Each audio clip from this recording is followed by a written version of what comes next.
আসসালামু আলাইকুম। আজকের রেসিপি কাতলা মাছ দিয়ে ফুলকপির ঝোল। খুবই টেস্টি এবং হেলদি একটি রেসিপি। তো রেসিপি বানানোর জন্য এখানে আমি 4 পিস কাতলা মাছের গাদার পিস নিয়েছি। এখন মাছগুলোতে আমি দিয়ে দিচ্ছি হলুদ, লবণ আর সর্ষের তেল।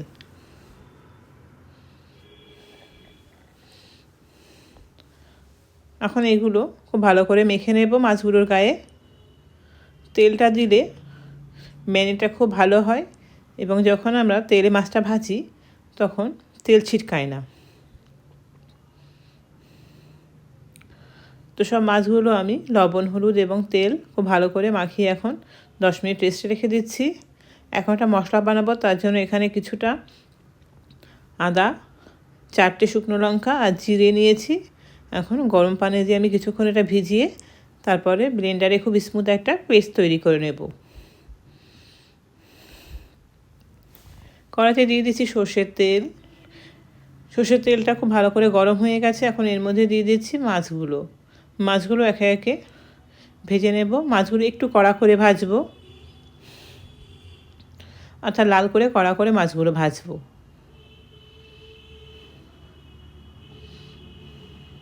তো সব মাছগুলো আমি ভেজে নিয়েছি। এখন মাছগুলো একে একে তুলে নিচ্ছি। ওই মাছ ভাজা তেলেই দিয়ে দিলাম কেটে রাখা আলুগুলো ভেজে নিচ্ছি। আলুতে কোনো রকম লবণ বা হলুদ কিছুই দেব না, শুধু আলুগুলো ফ্রাই করে নেব।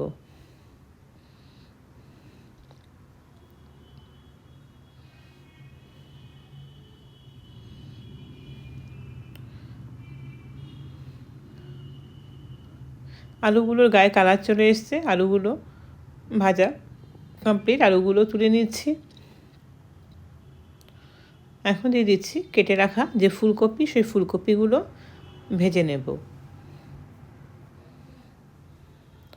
আমি যেভাবে আজকের রেসিপিটা বানাচ্ছি এইভাবে বানাবেন, আশা করি ভালো লাগবে। খেতে কিন্তু দারুণ টেস্ট হয়, এভাবে রান্না করে দেখবেন একবার।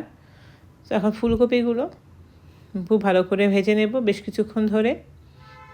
এখন দিয়ে দেবো ফুলকপিতে সামান্য কিছু হলুদ দিলে ফুলকপির কালারটা খুব ভালো আসবে। যখন এটা ঝোলে দেবো তখন কালারটা কিন্তু খুব সুন্দর আসবে।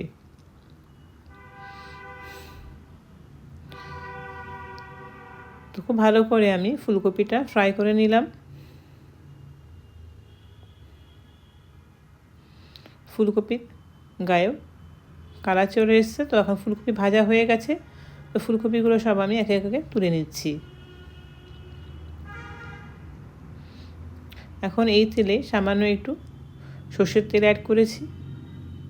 অ্যাড করে এর মধ্যে দিয়ে দিলাম পেঁয়াজ বাটা। আমি এখানে 2টো মিডিয়াম সাইজের পেঁয়াজ এখানে পেস্ট করে অ্যাড করলাম। পেঁয়াজটা কিছুক্ষণ ভেজে নেব।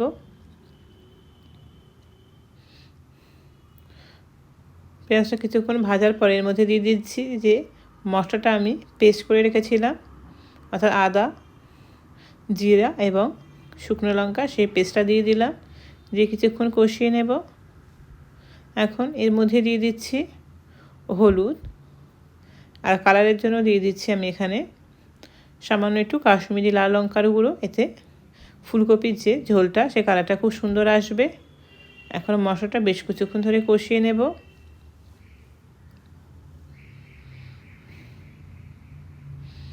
মশলাটা অনেকটা ড্রাই হয়ে এসছে। এখন এর মধ্যে আমি একটা বড় সাইজের টমেটো পিউরি অ্যাড করলাম। এখন দিয়ে দিচ্ছি এতে স্বাদ মতো লবণটা দিয়ে খুব ভালো করে কষিয়ে নেব। যতক্ষণ না কাঁচা গন্ধ না যায় ততক্ষণ আমি মশলাটা খুব ভালো করে কষাবো। এভাবে ঢেকে কষিয়ে নিচ্ছি, তাহলে মশলাটা ছিটকাবে না তার চারিদিকে। তো ঢাকনা খুলে আবার খুব ভালো করে মশলাটা নেড়ে চেড়ে নিচ্ছি। নেড়ে চেড়ে আবারও একটু ঢাকনা দিয়ে ঢেকে কষিয়ে নিলাম। মশলা থেকে তেল ছাড়তে শুরু করেছে। আরও একবার খুব ভালো করে আমি মশলাটা কষিয়ে নিচ্ছি।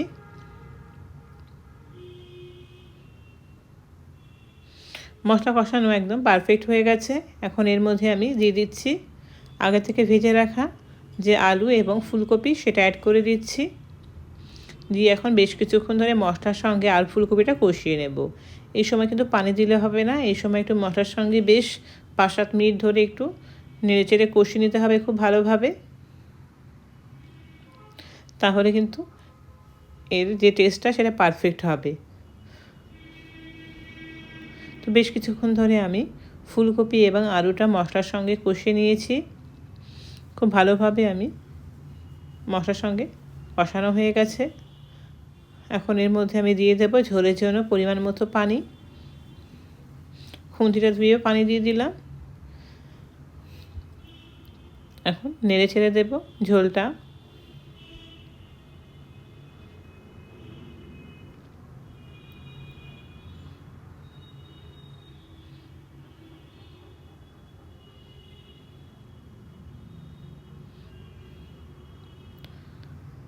তো ঝোলটা ফুটতে শুরু করেছে, এখন আরেকবার নেড়ে দিলাম। নেড়ে ছেড়ে এর মধ্যে আমি এখন যে ভেজে রাখা কাতলা মাছগুলো সেগুলো অ্যাড করে দিচ্ছি। মাছ দেওয়ার পর আবারও একবার মাছগুলোকে একটু ডুবিয়ে দিচ্ছি ঝোলের মধ্যে।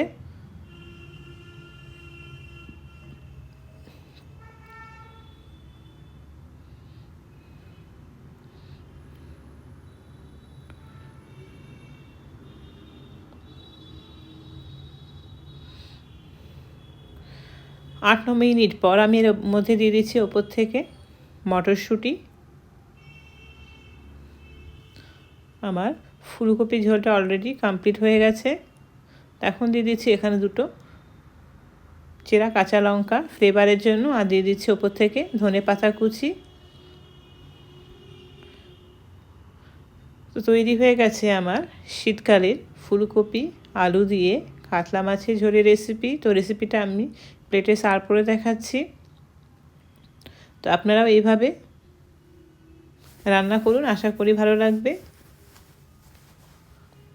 দেখতেই পাচ্ছেন কালারটা ঠিক কতটা পারফেক্ট এসছে, খেতেও কিন্তু দারুণ টেস্ট হয়েছিল। গরম ভাতের সঙ্গে এরকম ফুলকপি আলু কাতলা মাছের ঝোল কিন্তু ভালোই লাগে। রেসিপিটা কেমন হলো কমেন্টে অবশ্যই জানাবেন। দেখা হচ্ছে নেক্সট রেসিপিতে। ওকে, বাই।